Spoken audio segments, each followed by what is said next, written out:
नमस्कार, आप देख रहे हैं दिल्ली ग्लो न्यूज और मैं हूं आपके साथ मानवी ठाकुर। शुरुआत करते हैं आज की खास खबरों से। एक लंबे समय से सिख कौम की सेवा तथा समाज में हर काम के लोगों की सेवा भाव करने वाले सरदार हरजीत सिंह को भाजपा के राष्ट्रीय नेता मनजिंदर सिंह सिरसा द्वारा निर्णय लेने के बाद भारतीय जनता पार्टी के कार्यालय के मंच पर भारतीय जनता पार्टी के राष्ट्रीय महासचिव तरुण चुग ने सरदार हरजीत सिंह पप्पा को हजारों कार्यकर्ताओं के बीच मान सम्मान के साथ भारतीय जनता पार्टी ज्वाइन करवाई। इस अवसर पर दिल्ली प्रदेश भाजपा अध्यक्ष नरेंद्र सचदेवा ने फूल मालाओं देकर भाजपा में आने का स्वागत किया। आपको बता दें कि हरजीत सिंह पप्पा ने सोच समझकर समाज के हित में, देश के हित में, देश के भाइयों बहनों माताओं को, परिवारों की खुशहाल देखने वाले सरदार हरजीत सिंह पप्पा ने दिल्ली सिख गुरुद्वारा प्रबंधक कमेटी के एक्टिव मेंबर्स के साथ भारतीय जनता पार्टी को ज्वाइन किया। आपको बता दें कि भारतीय जनता पार्टी के राष्ट्रीय अध्यक्ष जेपी नड्डा भी कार्यक्रम में आए और भारतीय जनता पार्टी के लोगों का मनोबल बढ़ाया। बोलो सो निहाल नारों से पूरा भाजपा कार्यालय गूंज रहा था। आपको फिर बता दें कि हरजीत सिंह पप्पा जात पात ऊंच नीच के भेदभाव को दरकिनार कर कोरोना ऐसी भयंकर महामारी में एक शेर की तरह अपने क्षेत्र के सभी लोगों के परिवारों को कच्चा राशन, पका हुआ लंगर, जरूर दवाइयां घर घर तक जाकर पहुंचने का कार्य सेवा रूप में सहयोगियों के साथ किया। आपको खास बात बता दें कि दिल्ली से गुरुद्वारा प्रबंधक कमेटी के चुनाव दूसरी बार जीतकर विजय रहे। साथ ही Guru Tegh Bahadur 4th century engineering college व जीएस मंगल बाजार गुरुद्वारे की सेवा चेयरमैन रूप में लगातार निभा रहे हैं। महाराज का बहुत सारी भाषाओं में दुनिया तक उन्होंने प्रचार किया कि गुरु नानक साहब का उपदेश कब तक पहुंचा दो। अगर 350 साल प्रकाश महाराज ने मनाया, बहुत बड़ी कदम है। अनेक काम ने जो सिख पंथ ਨੂੰ ਬੜੀ ਜ਼ਰੂਰਤ ਸੀ ਉਸ ਕੰਮ ਨੂੰ ਕਰਦੇ ਹੋਏ ਉਹਨਾਂ ਦੇ ਕੰਮ ਦੇ ਸਿੱਖ ਪੰਥ ਨੂੰ ਹਮੇਸ਼ਾ ਤੋਂ ਉਹਨਾਂ ਨੇ ਇੱਕ ਅਹਿਮ ਜਗ੍ਹਾ ਦਿੱਤੀ ਹੈ। ਚਾਹੇ ਗੁਰੂ ਤੇਗ ਬਹਾਦਰ ਸਾਹਿਬ ਦਾ ਅਸੀਂ ਜੋ ਪ੍ਰਕਾਸ਼ ਪੁਰਬ ਮਨਾਉਂਦੇ ਹਾਂ, ਉਹਨਾਂ ਨੂੰ ਪ੍ਰਕਾਸ਼ ਮਨਾਉਣ ਦੇ ਨਾਲ ਸਿੱਖ ਦਾ ਵੱਡਾ ਕੰਮ ਕਰਨਾ ਬਣਾ ਕੇ ਕਹਿਣਾ कि अगर गुरु तेग बहादुर साहब ना होते असी ना होते सो उन्होंने असं कामयाब देखे सम्मान। लेकिन लगता नहीं पप्पा जी जिस तरह के धार्मिक पॉलिटिक्स और राजनीतिक पॉलिटिक्स अलग रखनी चाहिए। नहीं देखिए, हर आदमी को अपने अपने क्षेत्र में योगदान देना चाहिए, चाहे वो धार्मिक हो चाहे वो राजनीतिक हो। गुरु साहब ने धर्म के नाल राजनीति करने को लिखा, गुरु गोबिंद सिंह महाराज का फरमान है, तो असं मानते हैं उस आधार पर ही दोनों किया। लगता है कि सवाल खड़े होंगे दिल्ली कमेटी पर बीजेपी का कब्जा है। सवाल चुकने वाले कभी रोक नहीं सकते, क्योंकि वो केवल टिंकू लायक नहीं, उन्होंने केवल टिंकू आता, उन्होंने होर काम नहीं आता। असी काम करना है, असी अगर धर्म का काम करना है, असी राजनीतिक क्षेत्र में अपना काम करना है, अपने पंथ के लोगों को असी अगे लेकर जाना। बहुत बहुत धन्यवाद। देखिए, इसमें हमारे साथ 6 इलेक्टेड मेंबर हैं, एक फॉर्मर मेंबर हैं और हजारों की तादाद में हमारी सिंह सभाओं के प्रधान अहदेदार साहिबान इसलिए जुड़े हैं क्योंकि एक तरफ कांग्रेस का कातलों वाला खूनी पंजा है और दूसरी तरफ मोदी जी हैं जो सिख कौम का साथ देते हैं। इसलिए हम समझते हैं कि जो कम्युनिटी की ताकत अगर लेनी है, कांग्रेस कातलों के साथ खड़ी होती है, कांग्रेस सज्जन कुमार के साथ, जगदीश शेट्टर के साथ खड़ी होती है और मोदी जी हमारे साथ खड़े होते हैं। इसलिए हम सब मोदी जी के साथ खड़े होते हैं। अलका लांबा ने कहा है कि प्रधानमंत्री के ऊपर विवादित बयान करते हुए रावण है वो। देखिए, अलका लांबा जी क्या बोल रही हैं, वो हमें बुराई बोलेंगे, हम सबको बोलेंगे ऐसा।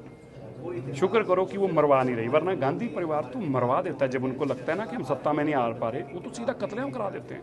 बहुत इनके अंदर नफरत और बहुत खतरनाक लोग हैं ये।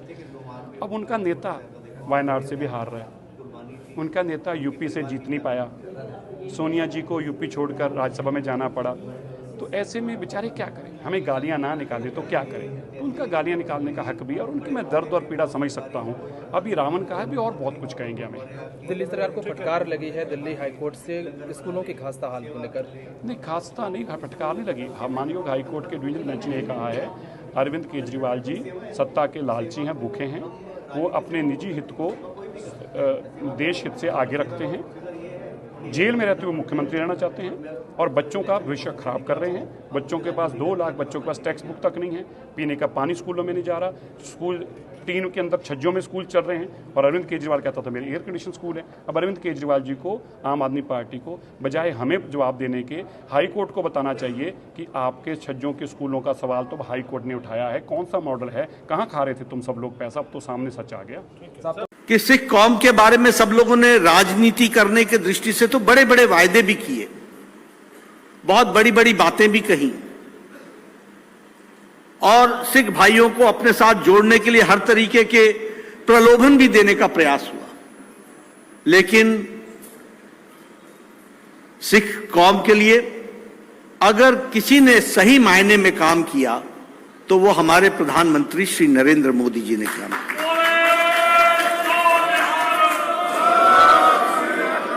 और मैं ये सिर्फ कहने के लिए नहीं कह रहा हूं, सिर्फ इसलिए नहीं कह रहा हूं क्योंकि वो हमारे पार्टी के और देश के प्रधानमंत्री हैं इसलिए बोल रहा हूं।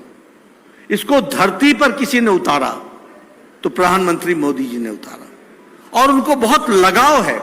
आप सब लोगों को शायद पता नहीं होगा, लंबे समय तक वो पंजाब के प्रभारी रहे। उन्होंने पंजाब का कोई ऐसा शहर नहीं है, कोई ऐसा जिला नहीं है जहां वो गए नहीं और जहां उन्होंने घूमे नहीं या उसकी जानकारी हासिल नहीं की। इसलिए उनको विशेष लगाव रहा है, और इसी लगाव के दृष्टि से आप देखेंगे बहुत लंबे समय से हम कहते थे कि FCRA का रजिस्ट्रेशन हो। हमारे हरमंदिर साहब को सारे दुनिया से लोग कंट्रीब्यूट करना चाहते थे और वहां पर जोड़ना चाहते थे, लेकिन वह FCRA का रजिस्ट्रेशन ना होना और वह कंट्रीब्यूशन ना पहुंचना, ये एक बहुत बड़ी तकलीफ थी जिसको लंबे समय तक, मैं किसी का नाम नहीं लूंगा, लेकिन लंबे समय तक लोग प्रधानमंत्री रहे, लेकिन वह हमारे सिख कौम के लिए यह काम नहीं कर सके जो प्रधानमंत्री मोदी जी ने करके दिया। और आज दुनिया भर के लोग जो हरमंदिर साहब में कंट्रीब्यूशन करना चाहते हैं वो कर सकते हैं। इस तरीके की परिस्थिति आई। उसी तरीके से लंगर के भोजन के लिए और लंगर के लिए GST की बात आई, तो उस GST के विषय में सरकार ने तय किया कि हम इसको भरेंगे, लेकिन लंगर पर कोई टैक्स नहीं लगेगा, यह भी फैसला किया गया, तो वो किया गया। करतारपुर कॉरिडोर आपके सामने है। देश 1947 में विभाजित हुआ था और यह हमारा गुरुद्वारा, जिसमें हम सब लोगों की आस्था है, जिससे हम सब लोग जुड़े हैं, वहां शीश टेकना भी मुश्किल हो गया था। और थोड़ा वक्फा नहीं गुजरा, 70 साल गुजर गए, कोई इस मसले को हल नहीं कर सका। लेकिन प्रधानमंत्री जी ने करतारपुर कॉरिडोर बना करके आज हम वहां जाकर के मत्था टेक सकते हैं, शीश टेक सकते हैं। यह काम किया तो प्रधानमंत्री नरेंद्र मोदी जी ने किया।